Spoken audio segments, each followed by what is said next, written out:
মানুষেরা তাদের শ্বাস প্রশ্বাস প্রক্রিয়ায় বাতাসকে ব্যবহার করে থাকে।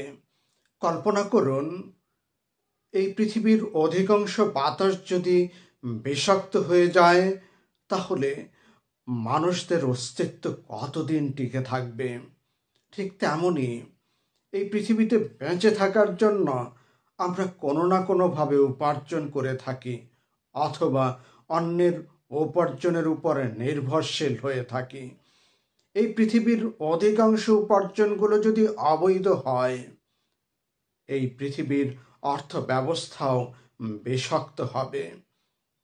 বৈশ্বিক কিংবা দেশীয় প্রেক্ষাপটে এই অবৈধ উপার্জনের কোনো সঠিক পরিসংখ্যান নেই, কিংবা অবৈধ উপার্জনকারীদেরও কোনো সঠিক তথ্য নেই।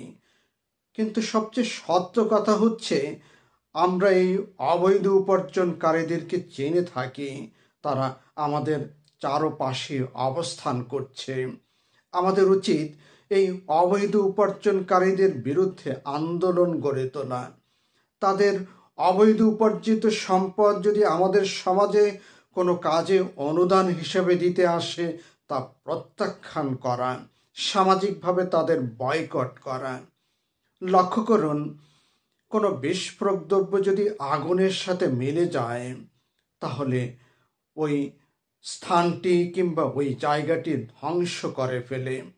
ঠিক তেমনি আমাদের বৈধ উপার্জনের সাথে যদি অবৈধ উপার্জন মিলে যায়, তাহলে অর্থ ব্যবস্থাকে ধ্বংস করে ফেলে। আমরা যদি আমাদের সমাজকে রক্ষা করতে চাই, আমরা যদি মানবতাকে রক্ষা করতে চাই, তাহলে ওই অবৈধ উপার্জনগুলোকে ধ্বংস করতে হবে, তাদেরকে প্রতিহত করতে হবে। আমরা যদি ওই অবৈধ উপার্জনগুলোকে প্রতিহত করতে পারি, তাহলে মানব এই সভ্যতাকে প্রতিহত করতে পারব।